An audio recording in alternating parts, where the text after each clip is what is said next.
Hello friends, welcome to Defence Matrix. तो एक report आ रही है टर्की की साइड से जो कि डिस्कस करनी ज़रूरी है। तो ये चीज़ हम जानते हैं कि टर्की पहले F-35 प्रोग्राम का पार्ट था और इनके लिए एयरक्राफ्ट तैयार भी कर लिए गए थे, लेकिन इन्होंने American Patriot air defence systems पर Russian S-400 air defence system को चॉइस बनाया, जिसके बाद इनको F-35 सीधे सीधे डिनाई कर दिए गए। इवन F-35 खाली डिनाई नहीं किए गए बल्कि F-16 को अपग्रेड भी किया जाना था, उसका अपग्रेड पैकेज भी डिनाई कर दिया गया और अपग्रेडेड F-16s भी। तो टर्की नेटो एलाय है यूनाइटेड स्टेट्स का, और उसके बाद भी एक इम्पॉर्टेंट कैपेबिलिटी अपने नेटो पार्टनर को डिनाई कर दी अमेरिका ने, क्योंकि उनके द्वारा एयर डिफेंस सिस्टम्स के लिए रशियन चॉइस बनाई गई। इसके पीछे भी कई स्टोरियां हैं। टर्की की साइड से पास्ट में ये ब्लेम लगाया गया कि वो एक्चुअल में पेट्रियट चाहते थे, पर यूएस की साइड से उसको अवॉइड किया जा रहा था, जिसके वजह से इन्होंने S-400 को परचेज किया। वहीं पर अमेरिकन साइड द्वारा ये कहा जाता है कि ऐसा कुछ भी नहीं है। बाकी अगर आप फैक्चुअली चीज़ों को देखेंगे तो आपको ये दिखाई देगा कि ग्रीस को थोड़ा ज़्यादा फेवर किया जाता है टर्की के ऊपर यूएस द्वारा। तो जब टर्की द्वारा S-400 को परचेज कर लिया गया और यूएस द्वारा F-35 को डिनाई कर दिया गया, तब ये चर्चाएं चलने लगी कि अगर S-400 आप ऑपरेट करते हैं तो F-35 आपको यूएस ऑफर नहीं करेगा। और अब जो न्यूज़ आ रही है उसमें ये कहा जा रहा है कि टर्की द्वारा S-400 को छोड़ा जा सकता है F-35 प्रोग्राम में दोबारा से आने के लिए, और ये चीज़ यूएस एम्बेसडर टू टर्की द्वारा कही गई है ब्लूमबर्ग की एक रिपोर्ट में।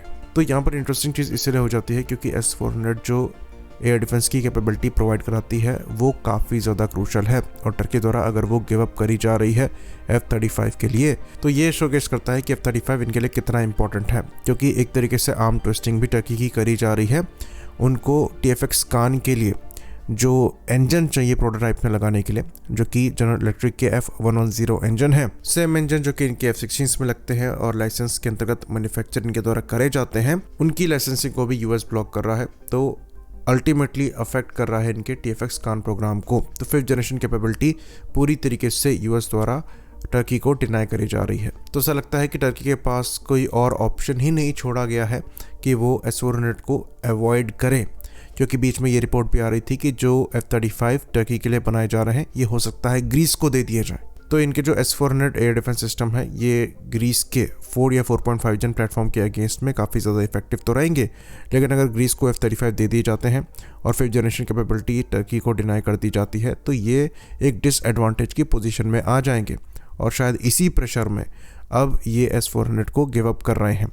तो अब यहाँ पर एक इम्पॉर्टेंट सवाल उठ जाता है, अगर टर्की पर इतना प्रेशर बनाया जा रहा है कि वो S-400 को गिव अप करें और उसके बाद उनको F-35 प्रोग्राम में वापस लाया जाए, तो ये इंडिया को कैसे F-35 ऑफर कर रहे हैं जब हम इतने बड़े नंबर में S-400 को ऑपरेट भी कर रहे हैं और उसके बाद एडिशनल S-400 के स्क्वाड्रन्स परचेज कर रहे हैं। और अगर ये केस है कि आप F-35 और S-400 को साथ में ऑपरेट नहीं कर सकते, तो फिर हम F-35 और Su-57 की चर्चा कर ही क्यों रहे हैं। तो अब यहाँ पर जो रीज़न बताया जाता है टर्की को F-35 डिनाई करने के लिए वो ये है कि टर्की एक नेटो कंट्री है और F-35 जो इनको ऑफर किए जा रहे हैं वो नेटो स्टैंडर्ड के हैं, यानी कि एक कॉमन डेटा लिंक और सेट ऑफ प्रोटोकॉल्स नेटो के फाइटर्स फॉलो करते हैं। इसमें ऑड वन S-400 हो जाता है। तो अगर आप दोनों प्लेटफॉर्म को आपस में इंटीग्रेट करना चाहेंगे F-35 और S-400, तो हो सकता है कि F-35 का कुछ कॉन्फिडेंशियल डेटा जो है ये रशिया को लीक हो जाए। साथ में ये भी था कि जो F-35 का RCS है ये भी S-400 के रडार्स द्वारा कैप्चर किया जा सकता है, और specifically S-400 air defence systems को वेस्टर्न स्टेल्थ प्लेटफॉर्म्स को डिटेक्ट और डिस्ट्रॉय करने के लिए बनाया गया है। तो ये इनके फेवर में काम कर सकता है, और अगर ये डेटा रशिया को लीक हो गया तो ये अमेरिका के लिए अच्छा नहीं होगा। तो ये मेन रीज़न बताए जाते हैं। बाकी एक और रीज़न यहाँ पर है, और ये ईगो क्लैश है। यूएस नहीं चाहता था कि टर्की रशियन S-400 को परचेज करे, उल्टा इनके पेट्रियट एयर डिफेंस सिस्टम्स को परचेज करे, जो कि ये स्टॉल करते चले आ रहे थे।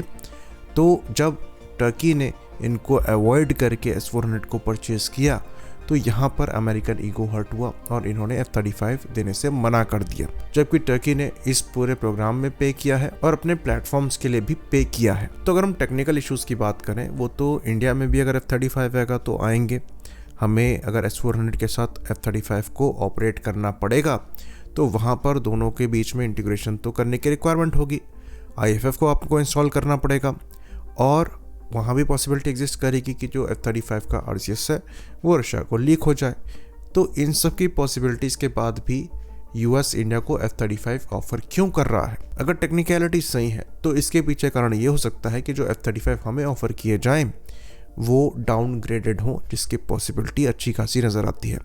इवन यहाँ पर RCS भी उतना लो ना हो जितना नेटो स्टैंडर्ड के F-35 का है। दूसरी चीज़, जैसा कि हमने बताया, ऑब्वियसली ये प्लेटफॉर्म इंडिया पर स्पाइंग के लिए भी इस्तेमाल किया जा सकता है अगर US चाहे तो, और ये US के लिए प्रायोरिटी हो सकती है। इस चीज़ को भी हमने डिस्कस किया है। मिशन डेटा फाइल जो यहाँ पर रिकॉर्ड होती है और जो इनका क्लाउड बेस्ड लॉजिस्टिक नेटवर्क है जिसे ओडिन कहा जाता है, उसके थ्रू ईजिली यहाँ पर इस सिस्टम को एक्सप्लॉइट करते हुए इंडिया की स्पाइंग करी जा सकती है, और ये अमेरिका के लिए इम्पोर्टेंट है। और इसलिए हम डे वन से कहते चले आ रहे हैं कि F-35 एक्चुअल में एक ट्रैप है।